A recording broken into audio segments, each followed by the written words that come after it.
Hey guys, so today I'm here with the new KA200 truck tire pressure monitor. So as you can see here, I'm not in a truck, I'm just in my car, but it can be used for this. However, it's primarily made for truck, as you can see with the tire configuration. So what we can do first is, say you want to disable your caravan, you can just press on the link button, and there we go. The 4 sensors that were on the caravan area, if you want to bring them back, you just press the link button again.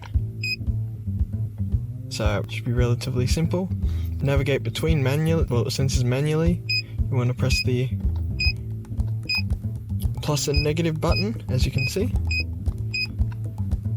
To be able to update this device and use push get to transfer between displays, you can hold down the link button. Then it will show put, get, and you just hold down code to get back. The home screen. The code button acts as kind of like a back button. So what you can also do is you can also hold down code. This will bring you into a ID pairing mode. So you can navigate between all layers of ID or of your sensors.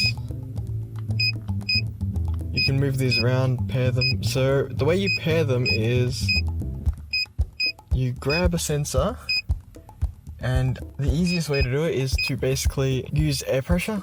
So what you want to do is you want to take this outside. Let's take this tire here, for example. So I've got it on ID 12. So then we want to grab a sensor. Then we want to grab a sensor like so, here. And we just want to take it, and we want to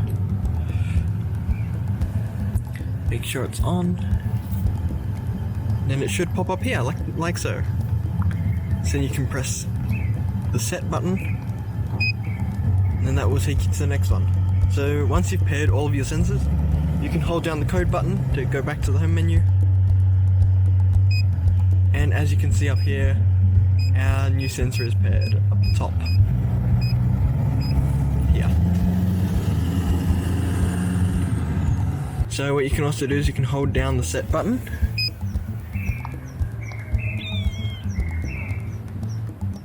That won't do anything. Now that we're back in the car, if we hold down the plus button, this is for updates.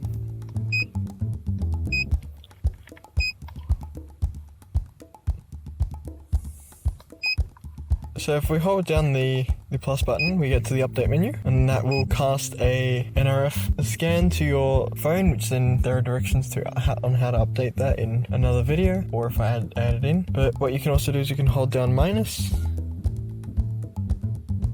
That will bring you to your settings. So say you want to change from bar to PSI, or PSI to bar. Each pressure. Oh no, this is each tire. So like change tire position. So say you want to swap. This is your max temperature. And then this is your pressure settings. So for the first two, say I want the high to be 260. This can go, it goes up to 261. For the low, I've got it set at 14. And then it will go through each axle. You can also switch between, like this, and then the caravan is one. You can also change between Fahrenheit and Celsius. And yeah. So this is for changing between two tires. This is for setting max temperature. This is for pressure settings. And then this is just to change the temperature. And PSI. Well, yeah, your pressure measurement. So if we hold down code and go back, and then yeah, that's about it. If you have any more issues, just reach out to us at OBD-AUS Australia. But otherwise, hope it all goes well and enjoy traveling. Now that you don't need to look after your truck tires anymore. That's all from me. Have a good one.